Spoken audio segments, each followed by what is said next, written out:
Good morning. I am live on YouTube. Let me get myself live on Instagram. This always takes a second to get synced up.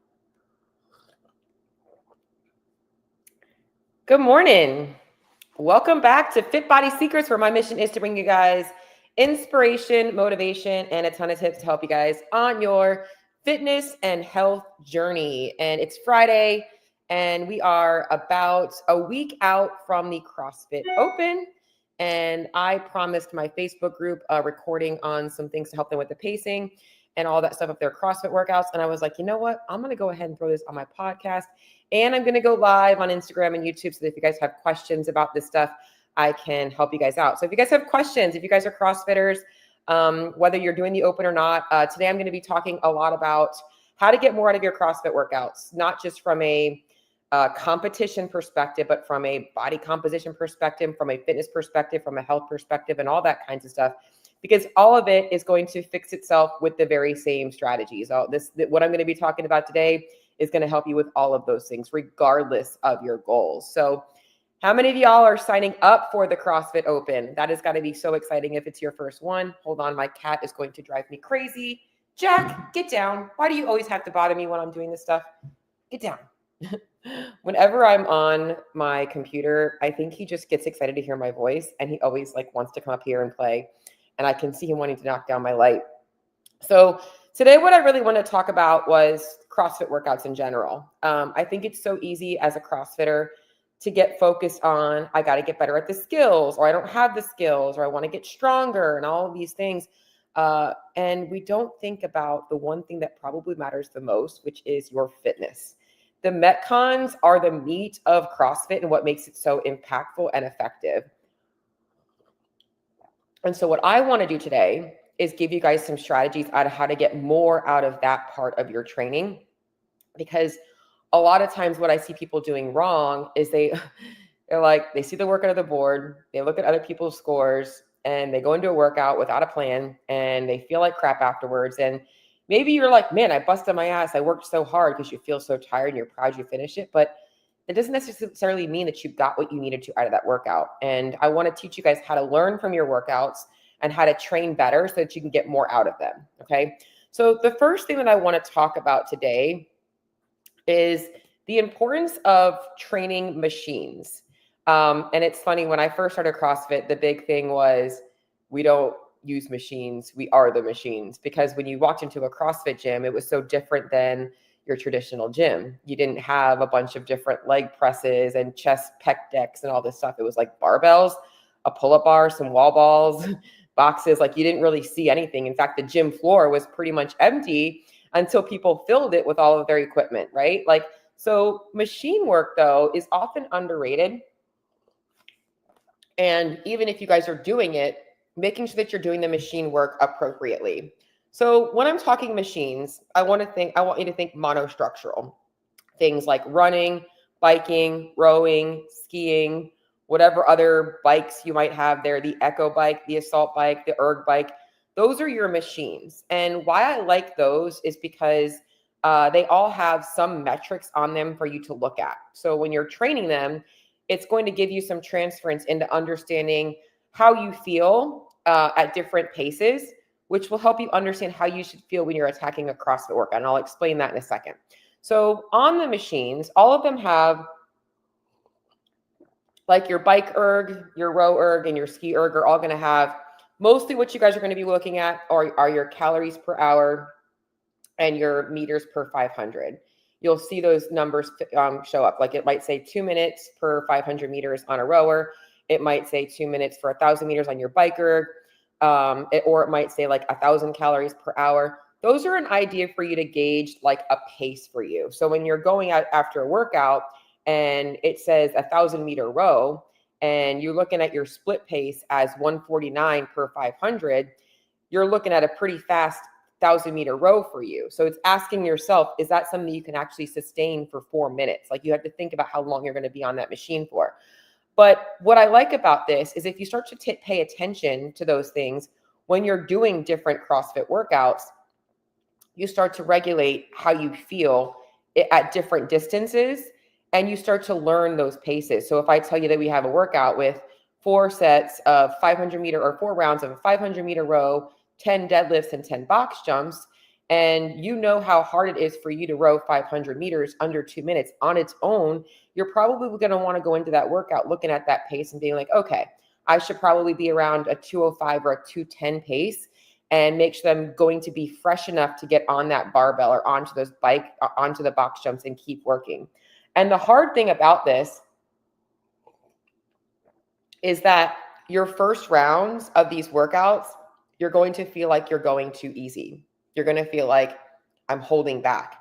But the machines really help you because you can learn, okay, I know I'm not really holding back, because if I'm going to be rowing 2,000 meters over the course of the next 4 rounds with these other things sprinkled in, I have to think about using that as a guideline. So I like using the machines as a way for you guys to look at your engine and to build your engine. And all of your class workouts, if you're not doing your own programming, do typically program those things in. You just have to be mindful of telling yourself when you're approaching these workouts what you should be looking at. And the same thing for like the calories per hour. If you're doing a workout with 50 calories, and you're like, oh, wow, 1,000 calories per hour. Okay, that's like 20 calories. So you can start to do some math, right? And starting to learn how you feel like let's just say the workout called for 2159 calories in the rower. And if the first round you are pulling a 1,200 for the first 3 or 4 calories, but then you're down to a 700 or 800, maybe next time you're like, okay, let me try and pull like an 850 cal per hour and see if I can maintain that, because I can always speed up, right? This is how you learn. You have to look at this stuff differently. So number one is I love using the machines because it gives you something to gauge there to kind of help you figure out your pacing.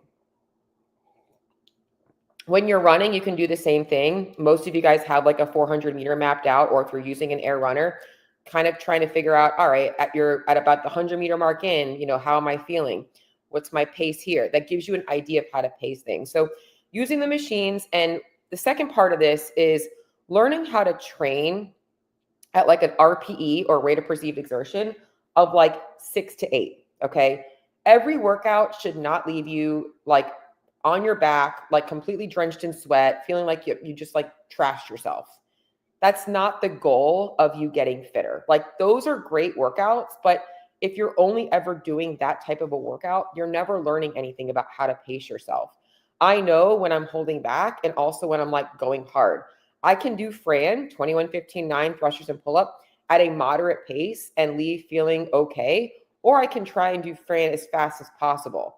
And either way, I'm still doing Fran. I'm getting the volume in. One way I might be learning something about myself though. So it's important to understand that you want to really approach your workouts with that pacing in mind. And that's why with the running, you can also look at that stuff too. I'm just taking a look at my notes here. Okay. So number one, I talked a little bit about the machines. Number two, what I want to talk about is when you're seeing your CrossFit workouts, okay, rather than just looking at them like they're a bunch of movements and I've got to get this done, or it's an AMRAP and I'm working for 10 minutes, which, let me just be honest, that's why I don't like AMRAPs, because y'all can totally sandbag an AMRAP. Oh, we're all working for 10 minutes. The scoreboard doesn't really matter because we're all going to be done in 10 minutes. Who gives a shit? I don't like that. Okay. You're not going to get any fitter by doing that. So you always want to be thoughtful before you approach your CrossFit workout. A couple of things you want to look at. Okay. So you want to look at, okay, is it a task priority? Like I have to get this work done for time, or is it a time priority? I have this time to get as much work done in as possible. And then you want to be looking at, all right, what are the movements and what is an estimation per round going to take me? This is things that you guys probably don't think about before you start your CrossFit workout, but it gives you a good idea of how to pace yourself and being honest and realistic about that. So if I see a workout and it says AMRAP for 15 minutes and it's 15 wall balls, 15 toes to bar, 15 calorie row, okay, I'm going to be like, okay, could I do that on the minute? If I did each of those movements on the minute, this is just how I would think. If I did those movements on the minute, 15 wall balls in 1 minute, 15 toes to bar in the other, 15 calories in the third minute, that would be 5 rounds. That would be on the minute. And obviously we know 15 wall balls isn't going to take the whole minute. 15 toes to bar probably isn't going to take the whole minute. So I'm thinking, all right, I'm going to get at least 5 rounds in this workout. Maybe I'll push for 6 to 7. Like, so now you have a baseline. And then what you're going to do is after you finish your first round at a moderate pace, you're not going as hard as possible on that rower. You're like, oh, it's been 2 minutes and 12 seconds. Okay. I'm on pace right now for about 7 rounds. So my goal now is to try and finish 7 rounds for time. I've now removed the AMRAP and I'm thinking in terms of I'm going for 7 rounds. So now as you're moving through it, you can be thinking about how you feel in each round, knowing how much work you have to do and kind of hold back a little bit to keep yourself going. This is the stuff that people don't spend enough time thinking about. And instead, and let me just put a little tangent. I hate how coaches start to show you guys things like faster transition times and like not strapping your feet in the rower and all that. Like that stuff matters, but like it doesn't matter that much for your fitness. Like going from a kipping pull-up to a butterfly pull-up doesn't matter as much as this stuff. Like this is the stuff that's going to get you fitter in your CrossFit journey. Okay. So learning how to estimate your time per round. The second piece of the estimation is looking at the movements and the weights and scaling appropriately. And for those of you guys going into the CrossFit Open, I'll say a little tangent to this after I'm done. Actually, just say it now. There's probably going to be some movements come up that you don't have if you're signing up for the RX or the scaled. And in this instance, for the ones that one workout a week, you might be testing to see if you can possibly get that one movement. Maybe you're trying to get your first toe to bar, your first bar muscle up, your first chest to bar pull up, your first double under, whatever it is. You're going to grind for that workout that day. I'm going to sneeze. I know I'm going to sneeze. Come on. Oh, it's going to be one of those days.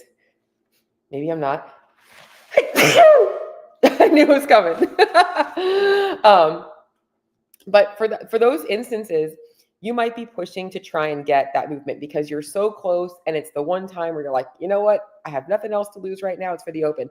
But the majority of the time when you see those workouts come up, you want to be scaling with the appropriate movements and the appropriate weights. I like to say, even though you can do something, doesn't mean that you should. Okay, so even though you might be able to do, I'm going to use Fran again. Maybe you can do Fran at RX. You can do 21, 15, 9 thrusters at that load and pull-ups. But maybe it's going to take you 12 to 15 minutes. That's probably missing the stimulus of what you could be getting in your fitness and teaching you how to build your capacity. Okay, you're not building your work capacity at that point. You're just getting comfortable doing those movements. Like you're missing out on the benefit of the work capacity component of CrossFit.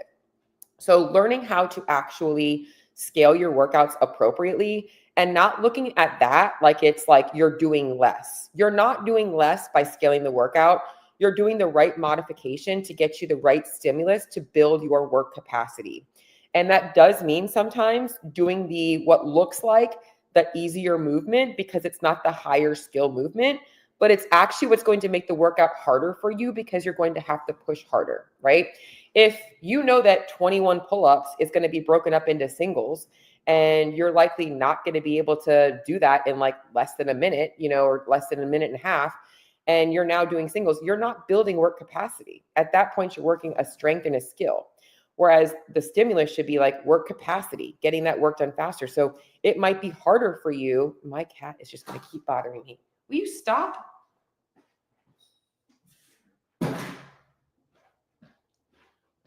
I'm going to have to lock him in a cage.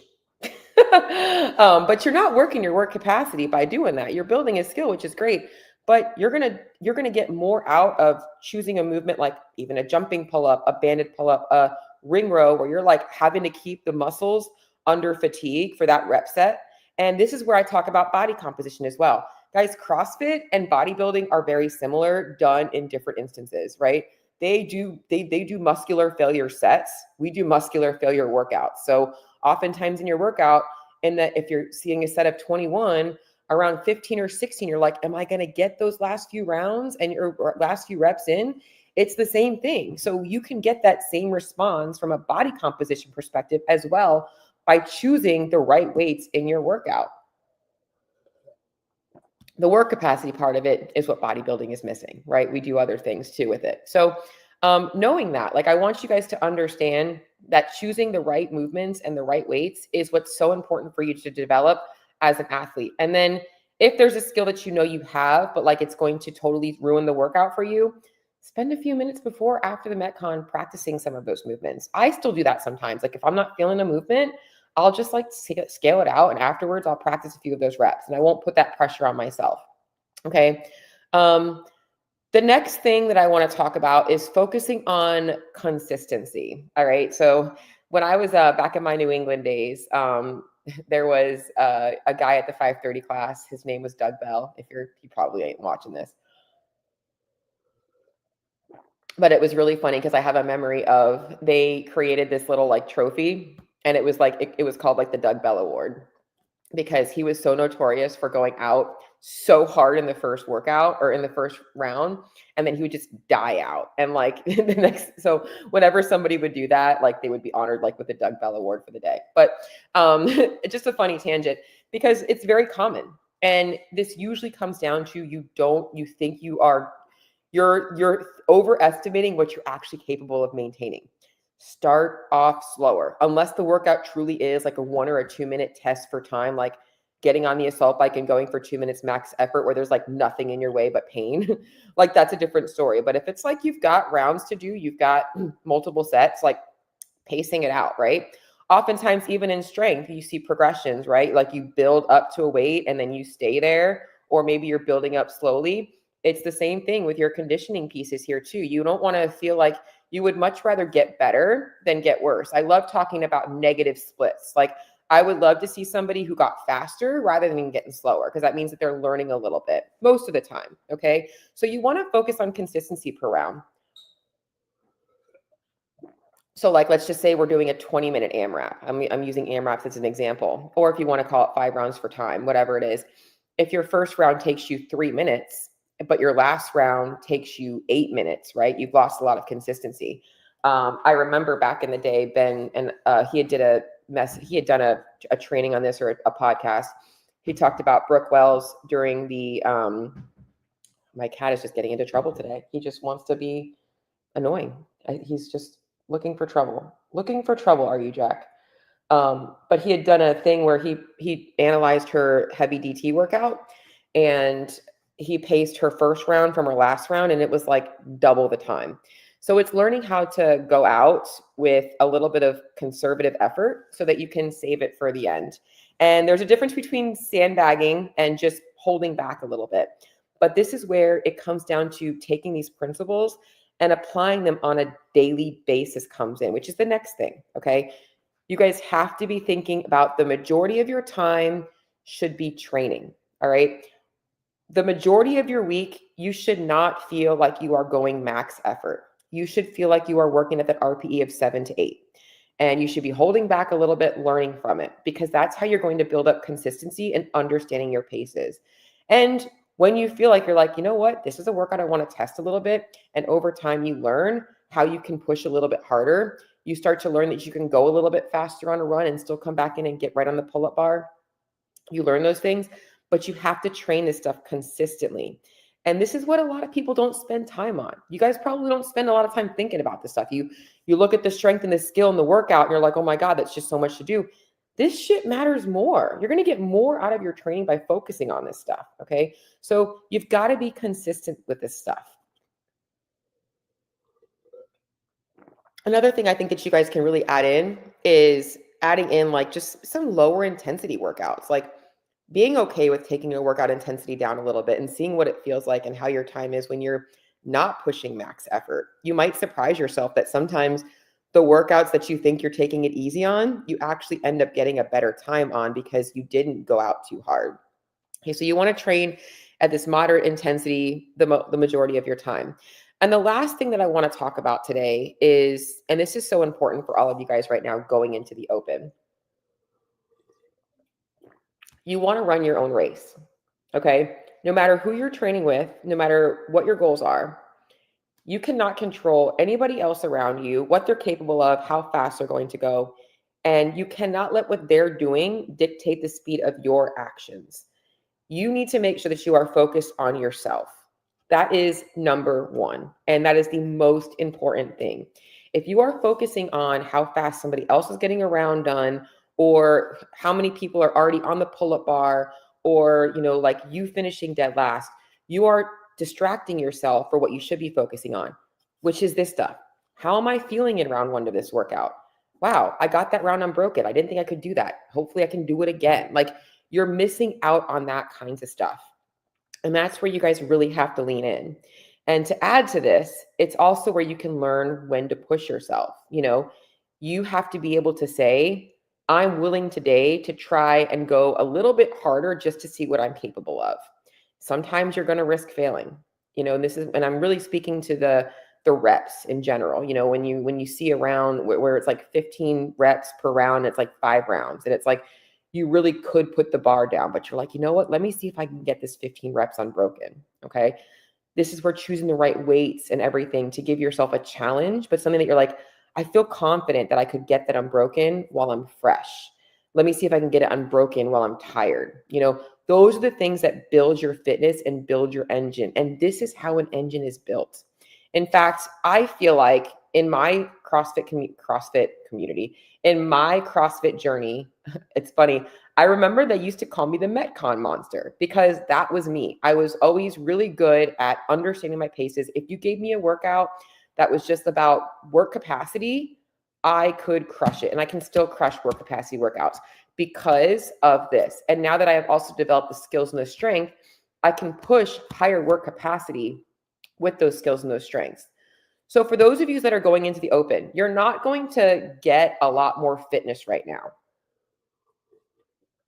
You're not going to develop a lot more strength right now. You might be able to dial in some skill focused stuff if you're close to one, but this stuff right here is really going to help you going forward. And if you guys would like me to, I do not mind, and I will do this for the next 3 weeks.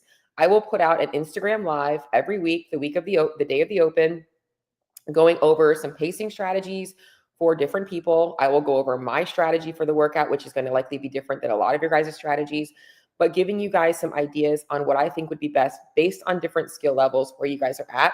And you know what? I'm just going to do that. Why not? It's going to be fun. I love this stuff. It's a little bit of a break for me from my normal nutrition stuff, which is what I do full time.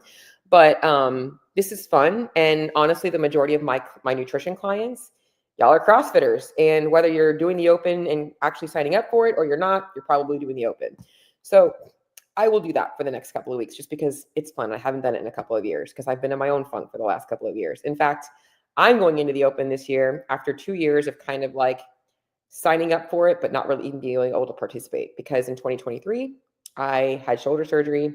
And then if y'all know my journey that I'm not going to go into right now and cause a pity, do the whole pity party thing.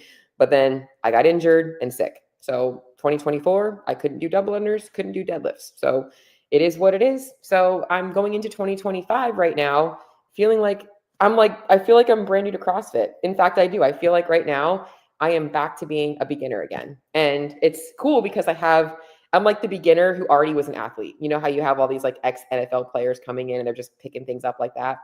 That's kind of how I feel like. I feel like I'm restarting CrossFit as a former athlete. So it's exciting. I don't know how it's going to go, but hell, I'm going to do it too because I like CrossFit and I'm in, so just to kind of recap today to give you guys some main focus takeaways from today. And I'm going to kind of look over to make sure I didn't have any questions here. Oh, what's up, Lita? My favorite compliment was from my first CrossFit coach who told me I already have a good engine. Yes, the engine is so awesome. And let me just look over at YouTube to make sure I didn't miss anything.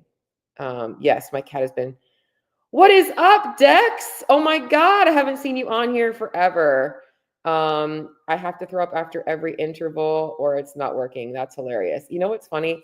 I've only ever thrown up after one CrossFit workout, and of all workouts, it wasn't even the workout. I just did not fuel properly and it was too hot. It was Clovis. It was a 10-mile run and 150 burpee pull-ups. I don't know what I was thinking that was going to be not that bad of a workout. And about 3 rounds in, I'm like, I'm pretty sick. So that was the only workout. Talk about pacing. That was a workout that I'm like, oh, I completely overestimated my capabilities today, but I have never ran a marathon. So that was a pretty long workout for me. I think that's probably the longest workout I've ever done. I should probably revisit that workout at some point soon. Maybe I will. Okay, I want to pull everything together and close it up today. So I'm going to end on the first note. Number one takeaway is I'm going to end on the last note. Run your own race. This is all about you and your own fitness. What other people are doing doesn't really matter. Know what is capable from the people around you, but don't let them distract you of what you're capable of. Okay, your capabilities are what's most important. Number one is that. All right. Number two, start looking at the machines. The machines are a great way for you guys to learn your effort and your pacing.